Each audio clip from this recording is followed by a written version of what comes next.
Hello नमस्कार प्रणाम दोस्तों, कैसे हैं आप लोग। स्वागत है आपका हमारी इस वीडियो में।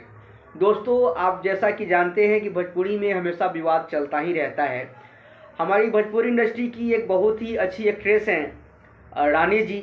उन्होंने बोला था खेसारी लाल यादव जी के बारे में कि वो बहुत ज़्यादा बोलते हैं, हमेशा कुछ ना कुछ बोलते रहते हैं। जब उस पर मीडिया ने उनसे पूछा कि आप ऐसा क्यों बोल रही हैं, तो उन्होंने कहा कि देखिए, ऐसा है कि मैंने खेसारी लाल जी के मुंह से नहीं सुना है, बट कोई हमें डायरेक्टर या प्रोड्यूसर बता रहे थे खेसारी लाल मुझे बोलते हैं कि मैं बुढ़िया हूँ।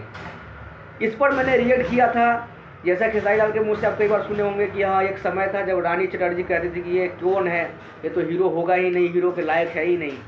तो रानी चटर्जी ने ये कहा कि वो मैंने इसलिए बोला क्योंकि उन्होंने किसी प्रोड्यूसर के सामने में मुझे बुढ़िया बोला था, इसलिए मैंने कहा कि वो पहले अपनी खुद की शक्ल देख लें। तो ये बहुत ही पुरानी भी बात है और इस बात को अब जाकर के बात सुर्खियों में आ रहा है और ये सब लोग जान रहे हैं। तो चलिए, उनकी आपस की बात है। और सबसे बड़ी बात यह है कि ऐसे देखा जाए तो देखिए, कोई भी इंसान सक्सेस होने से पहले वो नॉर्मल ही होता है। जब आदमी सक्सेस होता है तब जा कर के उनकी सारी चीज़ें चेंज होने लगती है, उनका जीवन शैली चेंज हो जाता है। अगर देखा जाए तो रानी चटर्जी जी हैं, तो वो भी पहले एक सिंपल लड़की रही होंगी। जब वो फिल्मों में आई होंगी, उनके पास पैसे रहे होंगे, उसके बाद वो बड़ी हुई होंगी।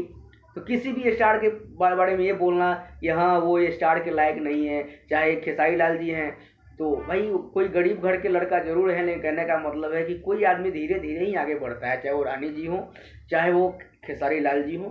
चलिए, ये इस बात को रखते हुए मैं आप लोग से विदा लूँगा। आप लोगों को कैसा लगा है मेरा सुझाव, कैसा लगा है वीडियो, आप लोग कमेंट करके बताएं और हमारे चैनल को सब्सक्राइब जरूर करें।